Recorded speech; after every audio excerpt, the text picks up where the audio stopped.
मेरे YouTube channel पर आप सभी का हार्दिक स्वागत है। जय श्री कृष्णा, राधे राधे। मेरा नाम प्रशांत। जीव जनन कैसे करते ये चैप्टर चल रहा था हमारा, और इसमें हमने सेक्सुअल रिप्रोडक्शन, एसेक्सुअल रिप्रोडक्शन के बारे में पढ़ा था। ठीक है, फिर उसके बारे में एसेक्सुअल रिप्रोडक्शन हम कंप्लीट कर चुके हैं। उसके बाद में हमने सेक्सुअल रिप्रोडक्शन हमने दो प्रकार के पढ़े थे इसमें। तो दो प्रकार में एक प्रकार तो हम कंप्लीट कर सके हैं पुष्पी पादपों में, ठीक है, या फिर दूसरा हमने रिप्रोडक्शन मतलब किसमें, दूसरा हम जंतुओं में, ठीक है, किसमें, जंतु एनिमल्स में, reproduction in sexual reproduction in animals, ये ठीक है, ये हमारा चल रहा है। इसमें हमने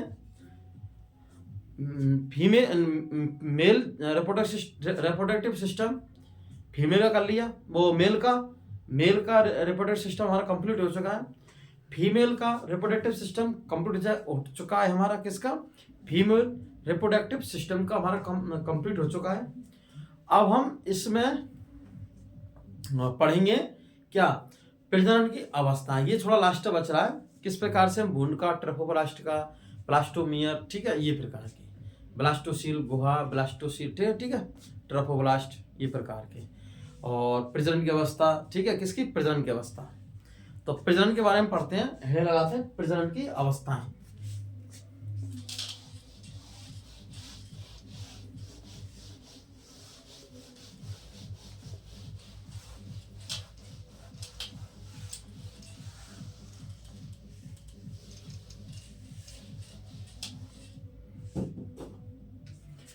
प्रजनन की अवस्था,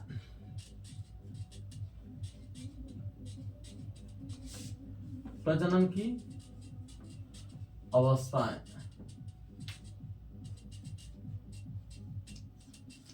तो प्रजनन की अवस्थाएं मुख्यतः चार प्रकार की होती हैं। कितनी होती है, प्रजनन की अवस्थाएं मुख्यतः कितने प्रकार की होती है, चार प्रकार की।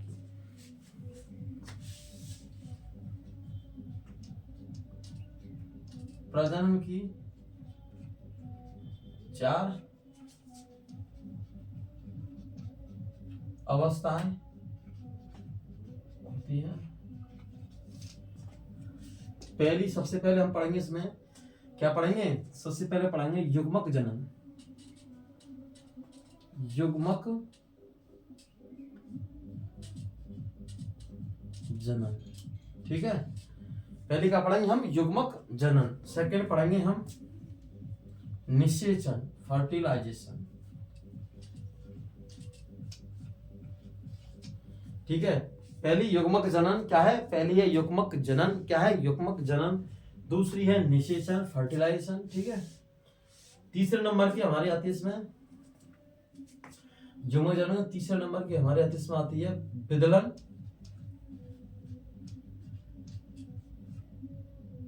या भ्रूण का रोपण। और भ्रूण का रोपण कहाँ होता है, गर्भाशय में। क्या होता है, भ्रूण का रोपण।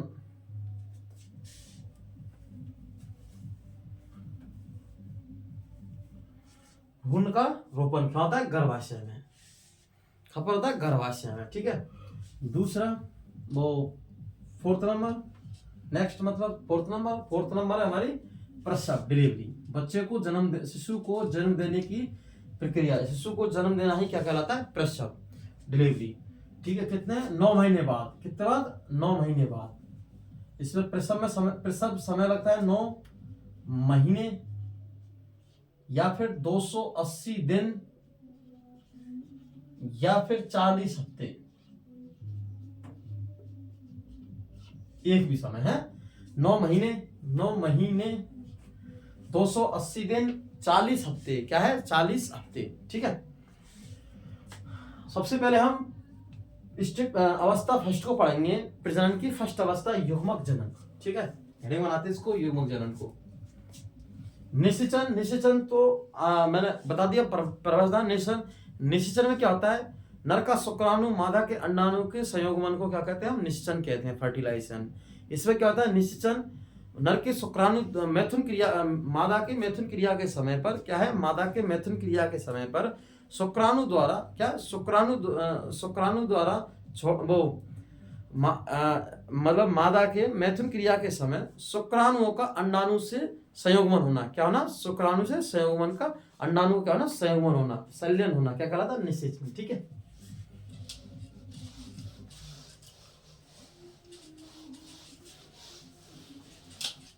तो लगाते हैं हेडिंग्स में। फर्स्ट नंबर युग्मक जनन।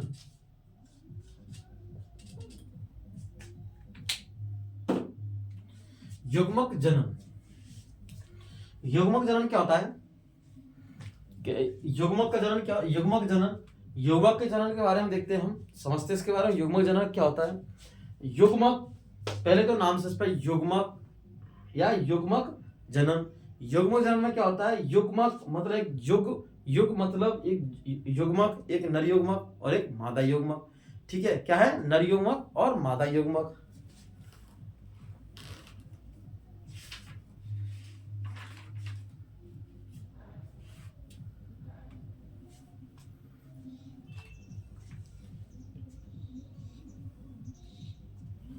ठीक है, क्या है, युग्मक, नर युग्मक, ये मादा युग्मक। अब लिखते हैं इसमें युग्मक का है। युग्मक में क्या होता है, नर युग्मक, नर व मादा,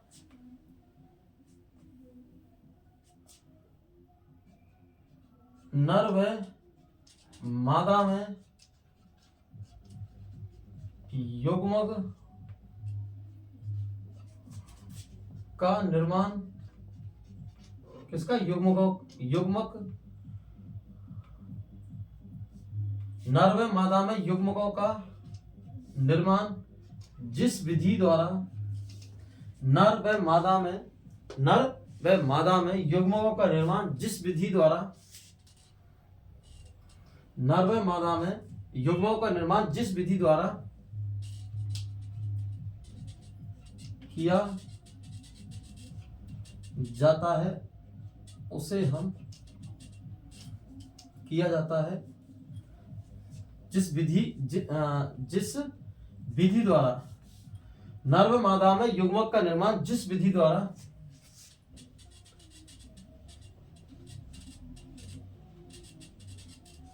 किया जाता है उस प्रक्रिया को हम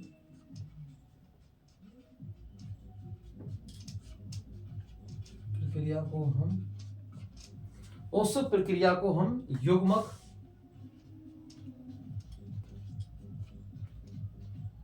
जनन, उस प्रक्रिया को हम क्या कहते हैं, उस प्रक्रिया को हम युग्मक जनन कहते हैं। क्या कहते हैं, युग्मक जनन कहते हैं। क्या कहते हैं हम, युग्मक जनन।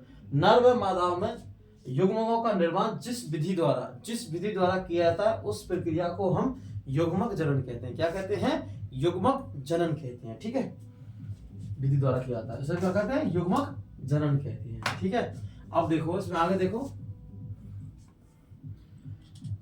नर में शुक्राणुओं का निर्माण, नर में शुक्राणुओं का निर्माण जिस विधि द्वारा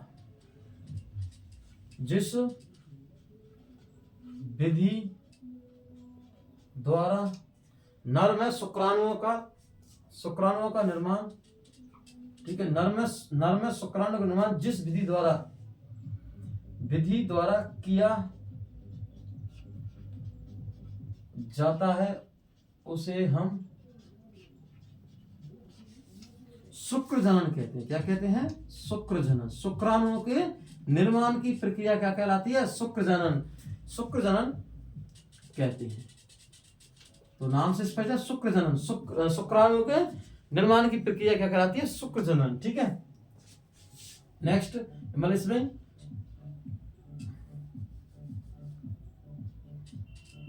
मादाओं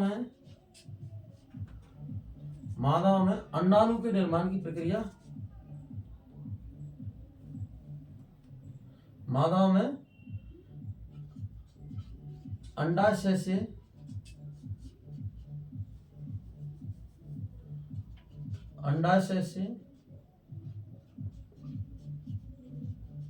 अंडाणुओं के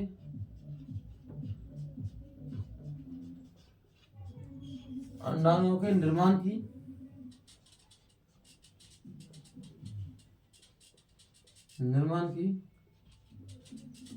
प्रक्रिया को, मादा में अंडाशय से अंडाणुओं के निर्माण की प्रक्रिया, किसके? अंडाणुओं के निर्माण की प्रक्रिया को हम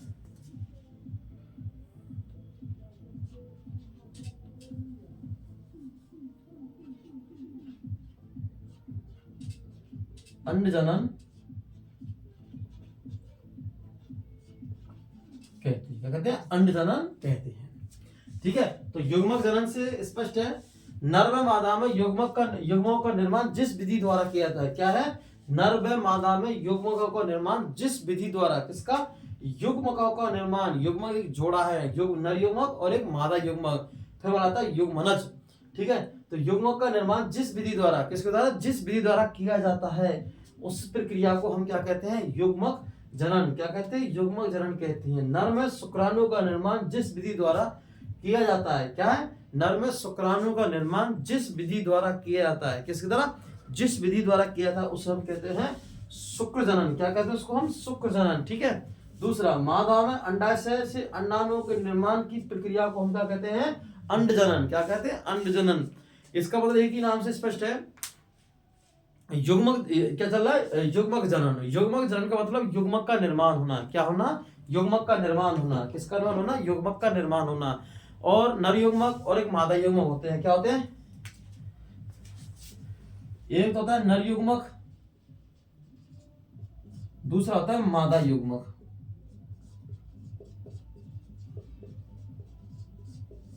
ठीक है, मादा युग्मक और नर युग्मक। अब नर युग्मक और एक कौन सा? मादा युग्मक। नर युग्मक तो बनता है हमारा शुक्राणु। क्या है? शुक्राणु। और मादा युग्मक होता है हमारा अंडाणु। ठीक है, नर युग्मक क्या होगा? शुक्राणु, और मादा युग्मक होगा अंडाणु। इनके निर्माण की प्रक्रिया को, किसके? इनके निर्माण की प्रक्रिया को हम क्या कहते हैं? युग्मक जनन। क्या कहते हैं? युग्मक जनन। युग्मकों के निर्माण की प्रक्रिया को क्या कहते हैं हम? युग्मक जनन। और इसमें शुक्राणु के निर्माण की प्रक्रिया या नर युग्मक के निर्माण की प्रक्रिया, किसके? शुक्राणु निर्माण कहाँ होता है? वृषण में। इस प्रक्रिया को जिस विधि द्वारा या प्रक्रिया द्वारा होता है, इसे हम कहते हैं शुक्र जनन। क्या कहते हैं? शुक्र जनन। और अंडाशय से अंडाणुओं के निर्माण की प्रक्रिया, किसके? अंडाशय से अंडाणु के निर्माण की प्रक्रिया को हम कहते हैं अंड जनन। क्या कहते हैं? अंड जनन। क्या कहते हैं? अंड जनन। ठीक है, अंड जनन, क्योंकि ये नर युग्मक है, एक मादा युग्मक है, और नर युग्मक मादा मिलकर ही तो युग्मक निर्माण संलग्न होगा। क्या बनाते हैं? युग्मनज। इसी को तो हम क्या कहते हैं? निषेचन। क्या कहते हैं? फर्टिलाइजेशन। निषेचन है। क्या बनाते हैं? युग्मनज। क्या बनाते हैं? युग्मनज। नर युग्मक और मादा युग्मक संयुक्त होकर क्या बनाते हैं? युग्मनज। ठीक है, जाइगोट। ठीक है, ये हमारी अवस्था कंप्लीट हो गई। अब लगाते हैं हम सेकंड, निषेचन, फर्टिलाइजेशन।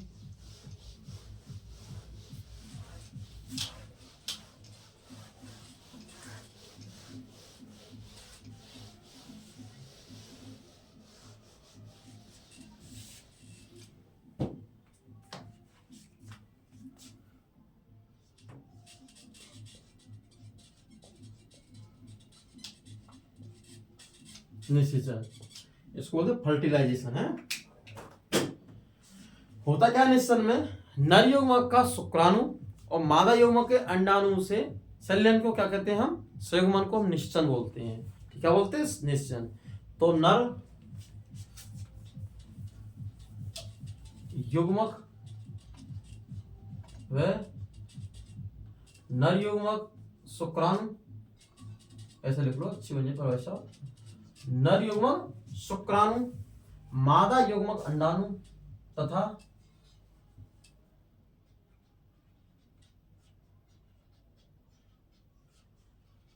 मादा युग्मक अंडाणु के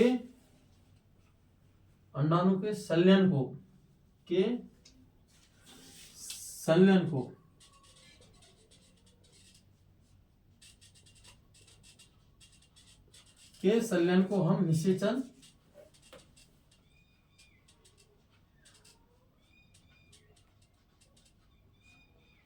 कहते हैं। के संलयन को हम क्या कहते हैं?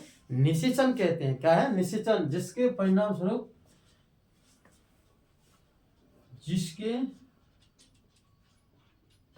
स्वरूप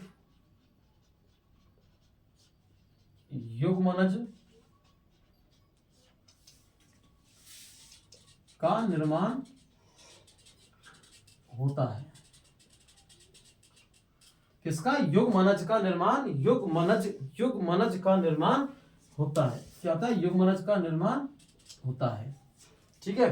तो क्या कह रहा है? नर युग्मक शुक्राणु, क्या कह रहा है? नर युग्मक शुक्राणु मादा युग्मक अंडाणु के संलयन को, नर युग्मक शुक्राणु मादा युग्मक अंडाणु के संलयन को हम निषेचन कहते हैं। क्या कहते हैं? हम निषेचन कहते हैं। संलयन को हम निषेचन कहते हैं। जिसके परिणाम स्वरूप युग्मनज का निर्माण होता है। किसका?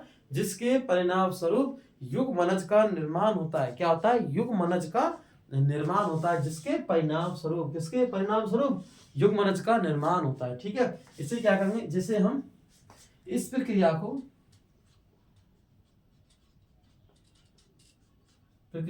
हम निषेचन कहते हैं। जिस प्रक्रिया को हम निषेचन कहते हैं, जिस प्रक्रिया को हम क्या कहते हैं? निषेचन, फर्टिलाइजेशन कहते हैं। क्या कहते हैं? फर्टिलाइजेशन, निषेचन। जिस प्रक्रिया को हम क्या कहते हैं? निषेचन, फर्टिलाइजेशन। ठीक है। यहां फिर अब चलेगी हमारी विदलन या भ्रूण का रोपण है। ठीक है। थर्ड नंबर की, किस है? थर्ड नंबर की है।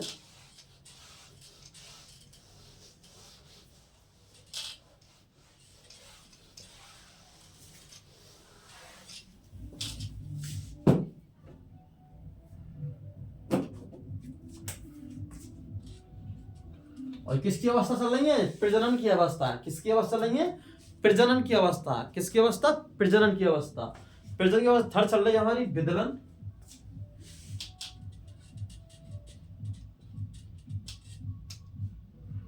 विदलन या भ्रूण का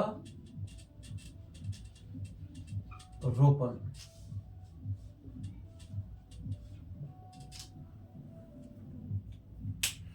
विदलन तथा भ्रूण का रोपण। क्या है? विदलन तथा भ्रूण का रोपण। क्या है? विदलन तथा भ्रूण का रोपण। देखो भ्रूण का ये हमारा क्या, मैंने कल डायग्राम बनाया,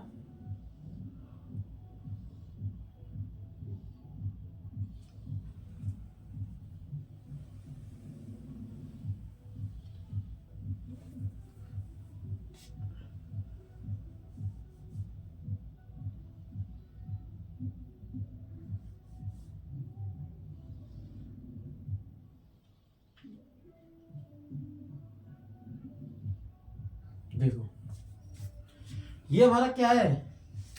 यौनिक ग्रीवा वाला भाग है, गर्भाशय। ये क्या है? यूट्रस, गर्भाशय।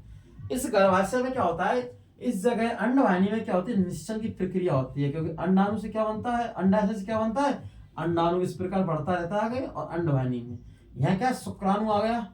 और क्या किसकी प्रक्रिया हो गई? निषेचन की प्रक्रिया है। क्या हो गई? निषेचन की प्रक्रिया। और निषेचन की प्रक्रिया के 6 से 7 दिन बाद, 6 से 7 दिन बाद 6 से 7 दिन बाद कोरकपुटी अवस्था। कौन सी अवस्था? कोरकपुटी अवस्था। जो कोरक अवस्था होती है, कौन सी अवस्था होती है? कोरक। ये अवस्था आकर के गर्भाशय में रोपित हो जाती है। क्या होती है? गर्भाशय में रोपित हो जाती है। गर्भाशय की एंड्रोमीटियम भित्ति में। किसमें? गर्भाशय की एंड्रोमीटियम भित्ति में रोपित हो जाती है। इससे हम क्या कहते हैं? भ्रूण का रोपण। क्या कहते हैं? भ्रूण का रोपण। और ये प्रक्रिया कहाँ होती है? गर्भाशय में। क्वेश्चन आता है, निषेचन की प्रक्रिया होती है कहाँ? अंडाशय में। कहाँ पर होती है? अंडाशय में। क्या होती है? अंडाशय में। लेकिन भ्रूण का रोपण कहाँ होता है? गर्भाशय में। किस में होता है? गर्भाशय में। कहाँ? भ्रूण का रोपण कहाँ होता है? गर्भाशय में। ठीक है। ये हमारा क्लियर हो गया। लिखते हैं इसका भ्रूण का रोपण के बारे में समझते हैं और लिखते हैं इसके बारे में। देखिए युग्मनज क्या है? युग्मनज। देखो युग्मनज बन चुका नहीं हमारा। नर युग्मक और मादा युग्मक से संलयन से क्या बनता है? युग्मनज। नेशन की प्रक्रिया कंप्लीट हो चुकी है फर्टिलाइजेशन की। तो क्या बन गया युग्मनज।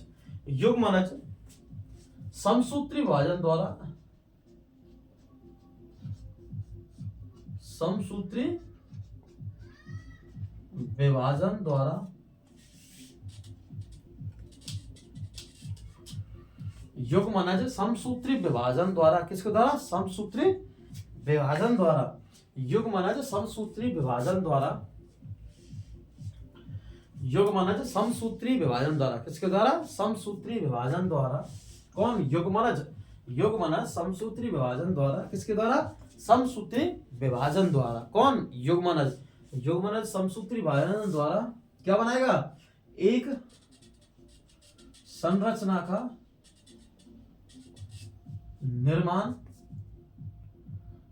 संरचना का निर्माण करता है।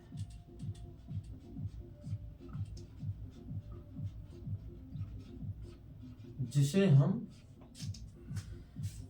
युग्मनज समसूत्री विभाजन द्वारा, किसके द्वारा, समसूत्री विभाजन द्वारा एक संरचना का निर्माण करता है। क्या करता है, एक संरचना का निर्माण करता है, जिसे हम, किसे, जिस संरचना को, जिसे हम कोरक कहते हैं। क्या कहते हैं, कोरक कहते हैं। यह कोरक, यह कोरक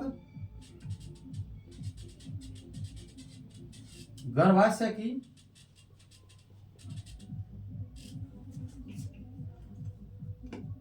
गर्भाशय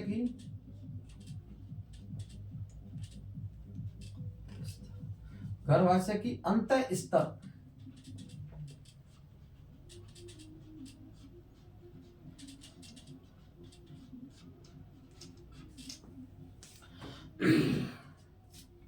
युग्मनज समसूत्री विभाजन द्वारा, किसके द्वारा, समसूत्री विभाजन द्वारा एक संरचना का निर्माण करता है, जिसे हम कोरक कहते हैं। क्या कहते हैं, कोरक कहते हैं। यह कोरक गर्भाशय की अंतः स्तर भित्ति में रोपित, अंतः स्तर भित्ति में स्थापित हो जाता है। ऐसे देखो, स्थापित हो जाता है, जिसे हम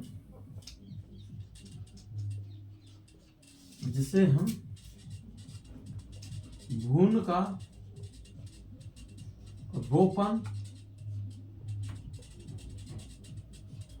कहते हैं। क्या कहते हैं, भ्रूण का रोपण कहते हैं। क्या कहते हैं, भ्रूण का रोपण। क्या कह रहा है, युग्मनज समसूत्री विभाजन, क्या है, समसूत्री विभाजन द्वारा, क्या है, समसूत्री विभाजन द्वारा। समसूत्री विभाजन में क्या होता है, गुणसूत्रों की संख्या समान रहती है। क्या रहती है, गुणसूत्रों की संख्या समान रहती है। अर्धसूत्री विभाजन में गुणसूत्रों की संख्या विभाजन के बाद में आधी रह जाती है। ठीक है, तो युग्मनज समसूत्री विभाजन द्वारा एक संरचना का निर्माण करता है। क्या करता है, एक संरचना का निर्माण करता है, जिसे हम कोरक कहते हैं। क्या कहते हैं इसको, हम कोरक कहते हैं। कोरक, क्या कहते हैं इसको, हम कोरक कहते हैं।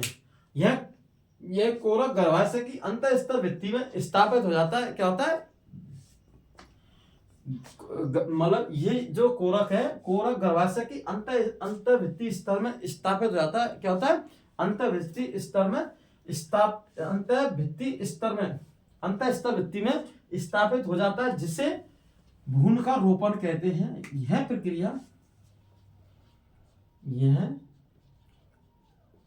प्रक्रिया गर्भाशय में होती है। कहाँ होती है, गर्भाशय में संपन्न होती है। यह प्रक्रिया गर्भाशय में संपन्न होती है। कहां पर संपन्न होती है, गर्भाशय में संपन्न होती है। क्या प्रक्रिया, यह प्रक्रिया गर्भाशय में संपन्न होती है। कहां संपन्न होती है, गर्भाशय में, यूट्रस में संपन्न होती है। ठीक है, होता क्या है, देखो इस प्रकार हमारा अंडाणु है। अंडाणु को शुक्राणु भेदन करते हैं इसको इस प्रकार से, और कोई एक शुक्राणु इसमें से पहुंच जाता है, तो आगे जाके ये द्वितीयक केंद्रक अवस्था वाला दो केंद्रक पहुंच जाते हैं, एक शुक्राणु का, एक अंडाणु। और साफ बना दे इसको। ठीक है, एक शुक्राणु और एक अंडाणु का। धीरे धीरे 2 से 4, 4 से 8, 8 से 16, 16 से 32 कोष की अवस्था है। 2 से 4, ठीक है, 4 से कितनी होंगी 8,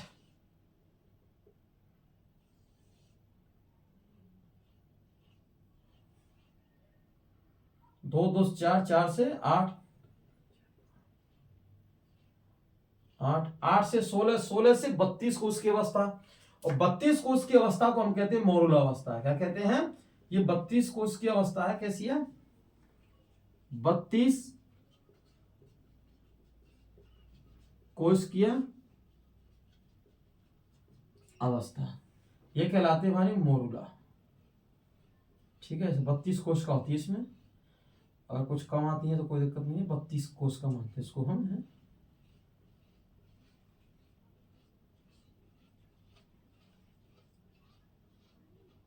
ये कहलाती है मोरुला अवस्था। कैसी अवस्था? Morula, morula.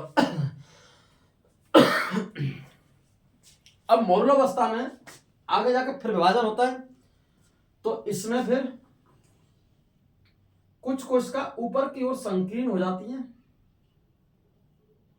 इन्हें कहते हैं ब्लास्टोसील गुहा। क्या? ब्लास्टोसील। क्या कहते हैं इनको? ब्लास्टोसील। सॉरी, इनको तो हम कहते हैं ब्लास्टो। ये ऐसे देखो, इस प्रकार से ये एक गुहा का निर्माण होता है इस जगह। इसको बोलते हैं हम ब्लास्टोसील गुहा। कैसी गुहा? ब्लास्टोसील गुहा। और ऊपर होती है ट्रोफोब्लास्ट अवस्था।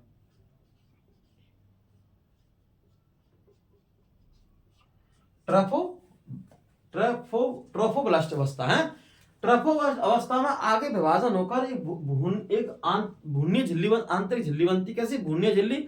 और जो किसका निर्माण करती है आगे जाके? प्लेसेंटा का। किसका? प्लेसेंटा का। तो इस प्रकार से है। अब ये कोरकपुटी अवस्था है। कोरकपुटी अवस्था ये गर्भाशय की एंड्रोमीटियम भित्ति में क्या होती है? स्थापित होती है। क्या होती है? स्थापित होती है। तो इसको आगे लिखते हैं हम, इसको रब कर रहा हूं।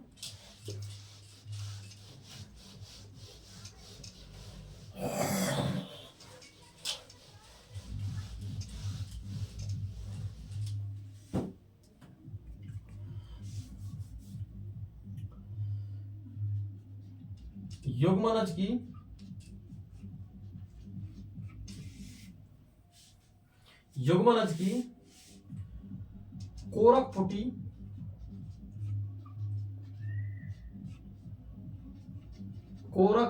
अवस्था। कैसी अवस्था? कोरकपुटी अवस्था गर्भाशय की, किसकी? गर्भाशय की एंड्रोमीटियम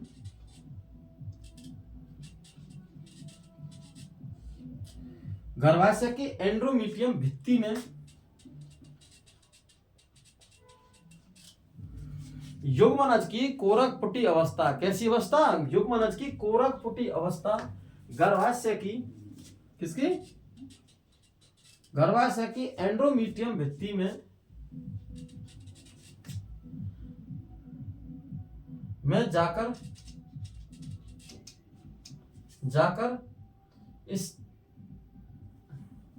जाकर रोपित हो जाती है। कि भित्ति में जाकर रोपित हो जाती है। इसे हम अंतरोपण कहते हैं।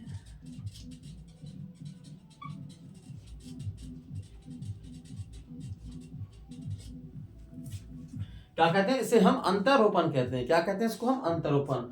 युग्मनज की कोरकपुटी अवस्था। कैसी अवस्था? युग्मनज की कोरकपुटी अवस्था गर्भाशय यूट्रस की एंड्रोमीटियम भित्ति में जाकर रोपित हो जाती है। किसमें? गर्भाशय की एंड्रोमीटियम भित्ति में जाकर क्या होती है? रोपित हो जाती है। इसे हम अंतरोपण कहते हैं। क्या कहते हैं? अंतरोपण। यह अंतरोपण की प्रक्रिया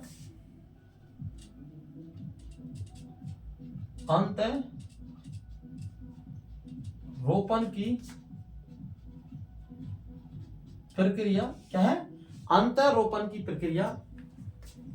किसकी प्रक्रिया? अंतरोपण की प्रक्रिया। अंतरोपण की प्रक्रिया निषेचन के, फर्टिलाइजेशन के, निषेचन के 7 से 8 दिन बाद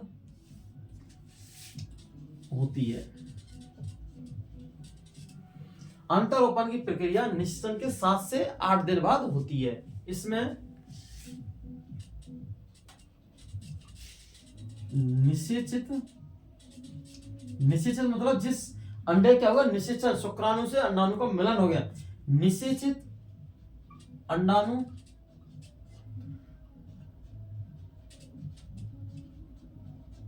गर्भाशय की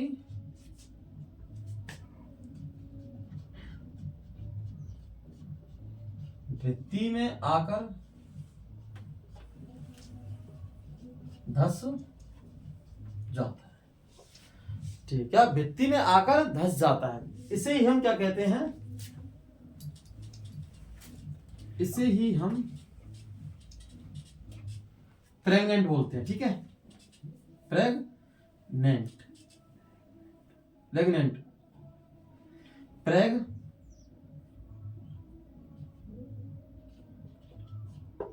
क्या बोलते हैं? प्रेग्नेंट बोलते हैं। क्या बोलते हैं? प्रेग्नेंट है।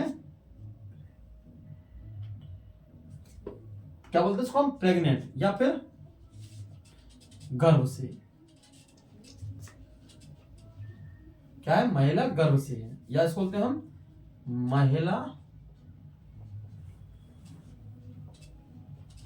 गर्भ से।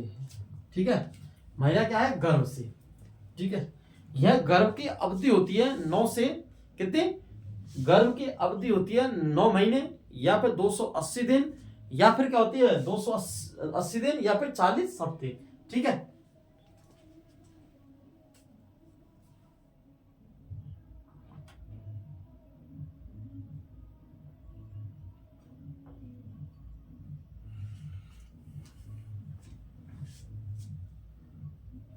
अब हम पढ़ते हैं और फिर आगे लिखते इसमें ट्रोफोब्लास्ट की। ट्रोफोब्लास्ट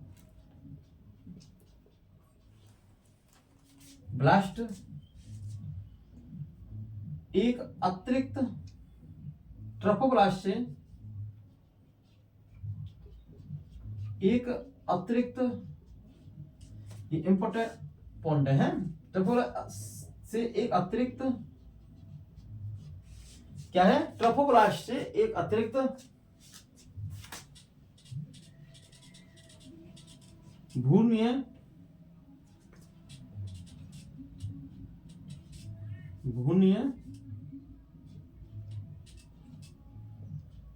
झिल्ली का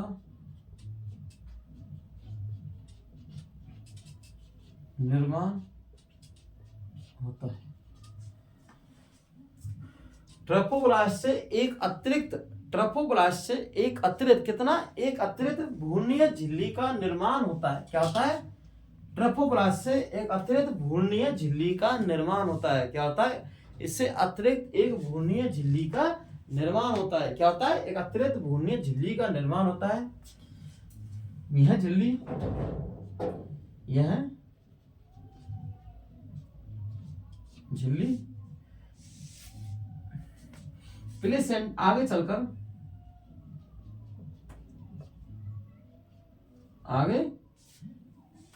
यह भ्रूणीय झिल्ली आगे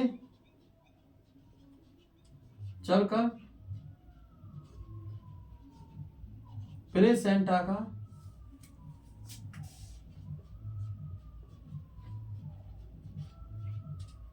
निर्माण करती है। क्या करती है? आगे चलकर प्लेसेंटा का निर्माण करती है। आगे चलकर क्या करती है? प्लेसेंटा का निर्माण करती है। ठीक है, तो युग्मनज की कोरकपुटी अवस्था गर्भाशय की एंडोमीट्रियम भित्ति में जाकर रोपित हो जाती है। किसमें? एंडोमीट्रियम भित्ति में जाकर रोपित हो जाती है। इसे हम अंतरोपण कहते हैं। क्या कहते हैं इसको? हम अंतरोपण। ठीक है, एक होता है रोपण, एक होता है अंतरोपण। ठीक है, अंतरोपण की प्रक्रिया निषेचन के 7 से 8 दिन बाद, कैसे 7 से 8 दिन अवस्था, दोनों रोपण और अंतरोपण में एक ही बात है, सेम, लेकिन ये एंड्रोमीटियम है। ठीक है, ये अंतरोपण की प्रक्रिया निषेचन से 7 से 8 दिन बाद होती है। कैसे 7 से 8 दिन बाद होती है, 7 से 8 दिन निषेचन की प्रक्रिया, निषेचन की प्रक्रिया, अंतरोपण की प्रक्रिया निषेचन 7 से 8 दिन बाद होती है। ठीक है, ऐसे बात होती है। इसमें निषेचित क्या, निषेचित अंडाणु गर्भाशय की भित्ति में आकर धंस जाता है। क्या होता है, निषेचित अंडाणु गर्भाशय की भित्ति में, किसमें, यूट्रस की एंड्रोमीटियम भित्ति में, किसमें, यूट्रस की एंड्रोमीटियम भित्ति में आकर धंस जाता है। इससे ही हम प्रेग्नेंट या महिला को गर्भ से है, क्या बोलते हैं, प्रेग्नेंट या महिला गर्भ से है। ट्रफोब्लास्ट से एक अतिरिक्त भ्रूणीय झिल्ली का निर्माण होता है। क्या होता है, ट्रफोब्लास्ट से अतिरिक्त भ्रूणीय झिल्ली का निर्माण होता है। यह झिल्ली आगे चलकर प्लेसेंटा का निर्माण करती है। क्या करती है, यह झिल्ली आगे चलकर प्लेसेंटा का निर्माण करती है। किसका करती है, प्लेसेंटा का निर्माण करती है। ठीक है, तो आए क्वेश्चन आता है प्लेसेंटा का देखो प्लेसेंटा दो या तीन क्वेश्चन बनते हैं। एक तो भ्रूण को ऑक्सीजन या अवशिष्ट पदार्थों का ये योजक कड़ी के रूप में कार्य करती है प्लेसेंटा एक तस्तरी नुमा डिस्क नुमा संरचना होती है जो गर्भाशय में धसी रहती है। ठीक है, लेकिन आज क्वेश्चन होता है प्लेसेंटा का निर्माण किससे होता है, किससे निर्माण होता है प्लेसेंटा का। तो प्लेसेंटा का निर्माण होता है ट्रफोब्लास्ट से। किससे, ट्रफोब्लास्ट से। किससे, मतलब ट्रफोब्लास्ट से। तो भ्रूणीय झिल्ली आगे चलकर प्लेसेंटा का निर्माण करती है, प्लेसेंटा, जिसको अपरा बोला जाता है। ठीक है, क्या बोला, अपरा बोला जाता है। ठीक है, अब लास्ट स्टेप बची हमारी, थर्ड हो गई, 4th नंबर की, प्रसव। क्या बची है, प्रसव।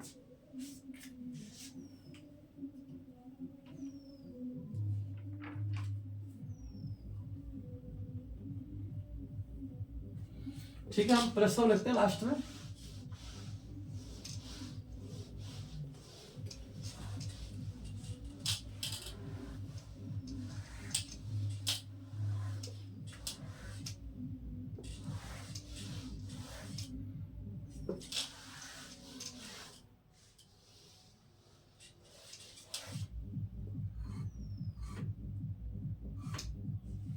ठीक है, क्या कहते हैं, प्रसव, डिलीवरी है।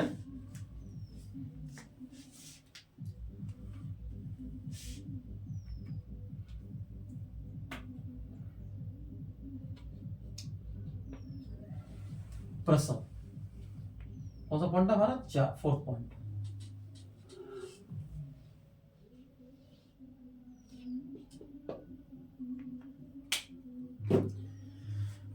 प्रसव क्या होता है, गर्भाशय के बाद में भ्रूण रोपण के पश्चात, क्या, भ्रूण रोपण के पश्चात भ्रूणीय विभिन्न अवस्थाओं से गुजरता रहता है। भ्रूण रोपण के पश्चात भ्रूण की विभिन्न अवस्थाओं से गुजरता रहता है और भ्रूण का विकास होता रहता है। क्या होता है, भ्रूण का विकास होता रहता है। और भ्रूण का कंप्लीट विकास या पूर्ण विकास होने पर एक बच्चे का जन्म देता है। इसे ही हम क्या कहते हैं, प्रसव, शिशु का जन्म देता है। किसका, एक विकसित शिशु का जन्म देता है। इसे क्या कहते हैं हम, प्रसव। ठीक है, लिखते इसमें, भ्रूण रोपण के पश्चात, भ्रूण रोपण के पश्चात, किसके पश्चात, भ्रूण रोपण के पश्चात भ्रूणीय रोपण के पश्चात भ्रूणीय विभिन्न अवस्थाओं से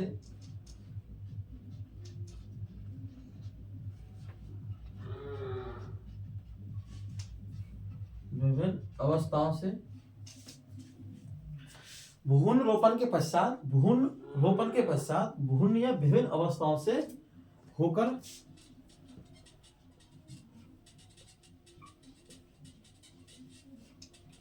गुजरता है। क्या होता है, भ्रूण का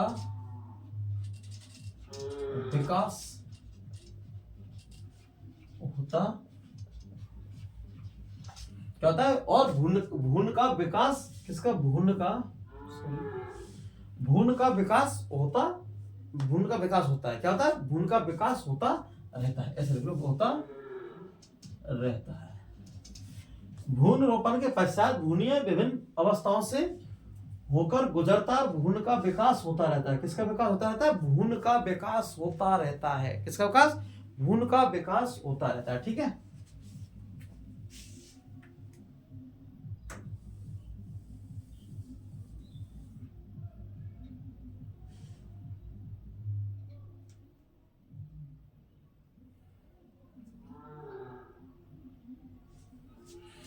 ठीक है। फिर इसमें आगे लिखते हैं भ्रूण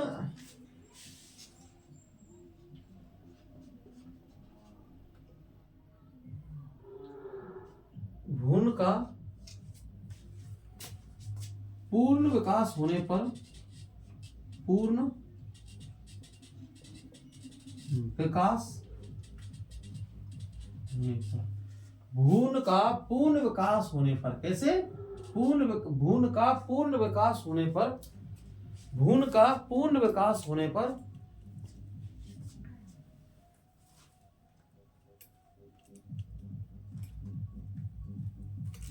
भ्रूण का पूर्ण विकास होने पर क्या है? भ्रूण का पूर्ण विकास होने पर भ्रूण का पूर्ण विकास होने पर शिशु को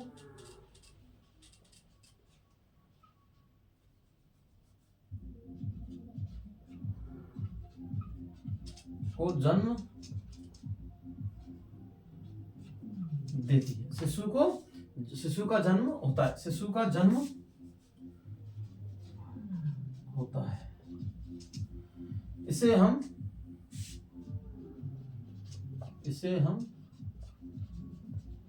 प्रसव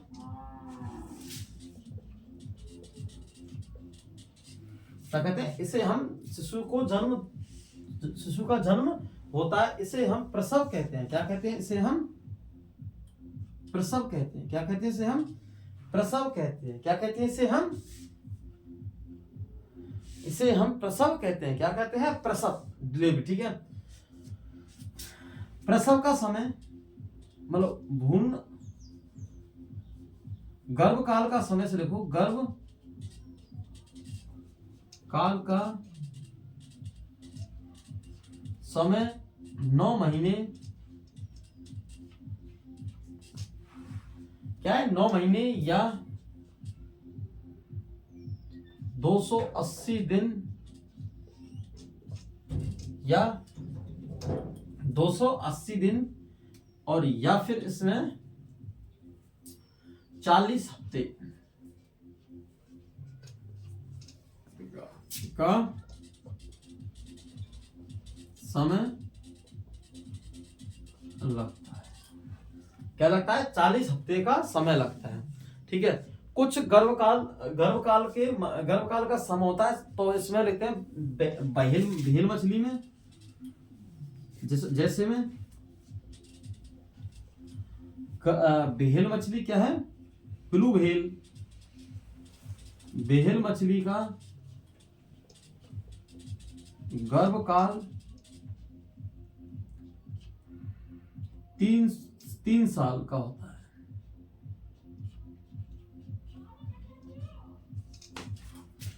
3 वर्ष का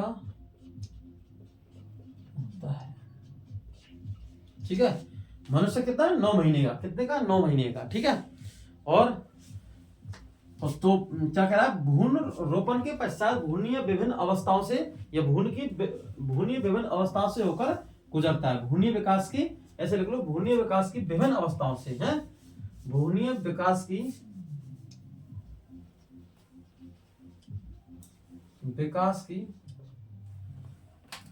विभिन्न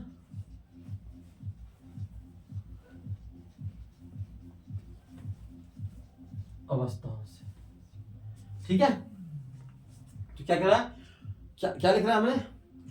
भ्रूण रोपण के पश्चात भ्रूणीय विकास की विभिन्न अवस्थाओं से होकर गुजरता है। भ्रूण का विकास होता रहता है। क्या होता है? भ्रूण का विकास होता है। भ्रूण का पूर्ण विकास होने पर शिशु का जन्म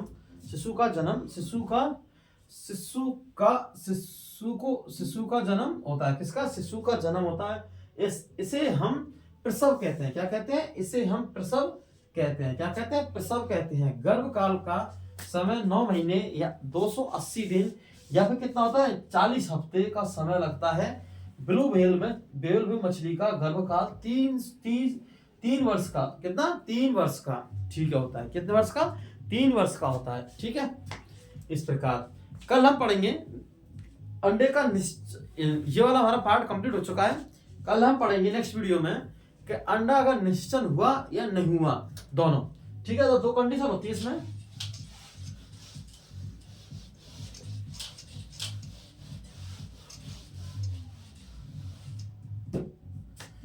एक तो होती है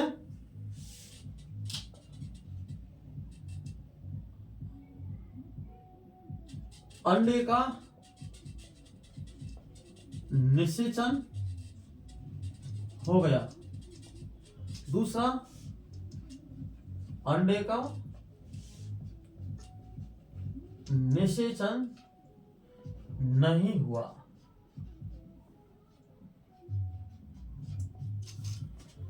तो अंडे का निषेचन हो गया, अंडे का निषेचन नहीं हुआ, दो है इसमें। अगर जब अंडे क्या होगा निषेचन, तो निषेचन हो गया तो निषेचन खाऊंगा क्या, निश्चल खाऊंगा अंडवाहिनी में, हाँ फेलोपियन ट्यूब में, अंडवाहिनी में।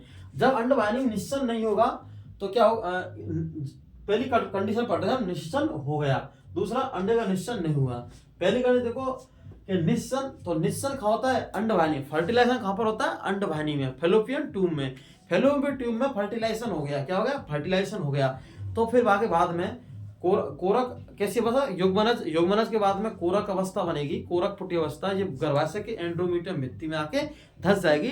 फिर भ्रूण का विकास लगातार इसी प्रकार से चलता, विभिन्न अवस्थाओं से चलता हुआ एक शिशु का जन्म होगा। लेकिन अंडे का निश्चन नहीं हुआ, क्या नहीं हुआ, अंडे का निश्चन नहीं हुआ।